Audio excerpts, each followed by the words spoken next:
자, 국민의힘 윤상현 의원 또 김민전 의원이 오늘 수감 중인 윤 대통령을 오전에 찾아가서 접견을 했습니다.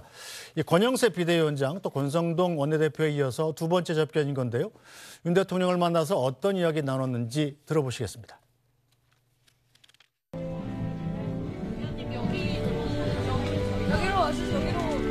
진솔한 당당함이 아주 국민분들, 지지자분들이 말씀 많이 하신다 하니까 대통령께서는 국민의 자존심이 대통령 아니냐 그런 자세를 견제하려고 한다 이런 말씀하셨고 젊은 세대 또 국민들한테 늘 감사한 마음 이건 꼭 전해달라 이런 말씀이 있었습니다.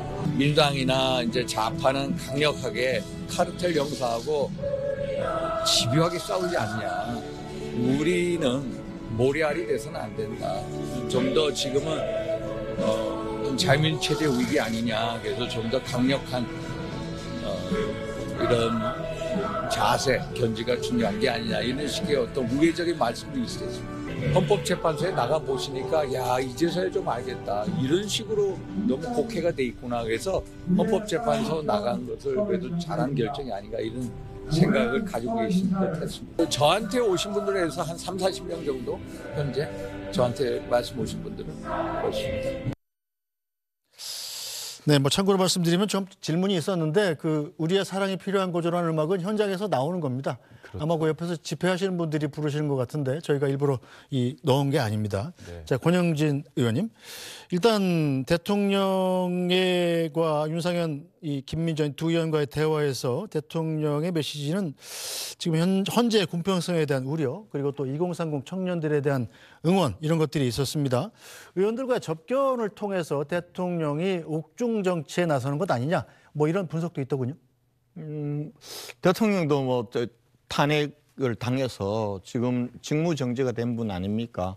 그리고 지금 현재 대통령께서는 그동안 공수처의 수사도 불법이다. 그리고 또 체포영장 불법이다. 그리고 구속하지 말고 또 불구속 상태에서 재판받게 해달라는데 하나도 받아들이지 않았잖아요.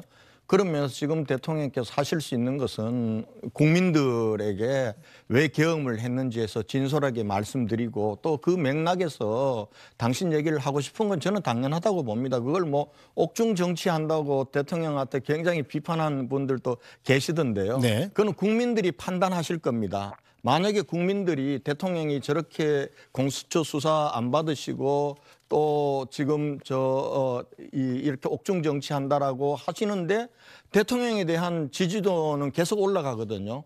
탄핵에 대한 것도 마찬가지예요. 탄핵을 인용해야 된다는 이런 부분들이 작년 12월 셋째 주, 넷째 주는 근 75%, 80%까지 갔습니다.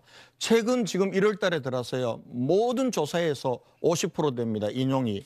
기각은요. 지금 며칠 전 조사는 기각해야 된다는 게 40%까지 올라갔습니다. 그런 면에서 보면은 대통령이 그래도 의지하면서 국민들에게 검찰도 못 믿고 경찰도 못 믿고 그리고 부하들도 군에 있던 부하들도 못 믿지만 그래도 당신께서 왜 이렇게 비상계엄이라는 극단적인 수단을 동원할 수밖에 없었는지 그리고 청년들에 대한 애정은 대단하신 것 같아요. 제가 그날 관저에 갔을 때도 저한테 그러시더라고요. 내가 지금 공수처 수사는 불법이고 여기에 굴복하지 않는다.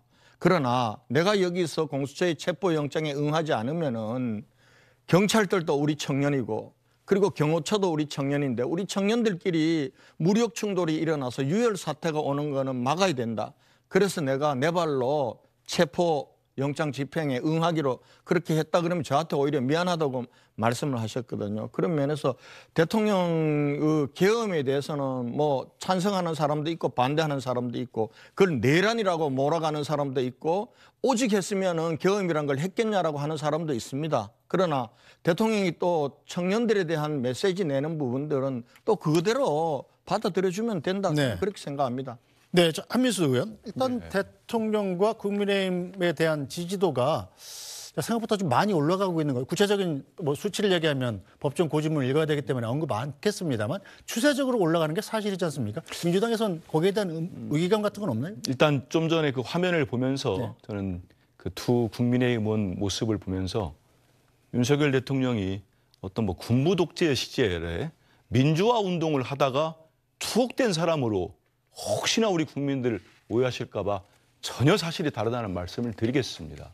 12월 3일 날 위헌적 불법적 기상계엄으로 대한민국 2024년도에 친위 쿠데타를 일으켜서 나라 경제가 정말 엉망이 됐습니다. 대신인도가 이렇게 떨어졌고요. 전 세계의 대한민국의 국격이 추락해 버렸습니다. 그거를 일으킨 사람이 대통령 윤석열 씨입니다. 민주화 투사 아닙니다. 저는 여론을 물어보셨는데 탄핵 때는 아무래도 진보 진영이 많은 응답을 하고 결집이 됐을 겁니다.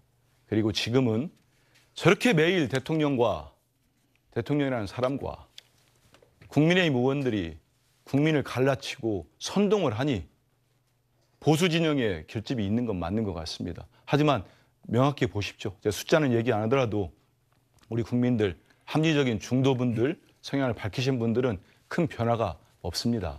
그래서 저는 이런 식의 아련 정치가 윤석열 씨에 대한 첫째, 국민의힘 나중에 어떻게 감당하실 겁니까? 헌재에서 대통령 탄핵으로 인용돼서 파면이 됐을 때 다음 조기 대선이 치러질 텐데 그 다음에는 어떻게 손절하실 겁니까?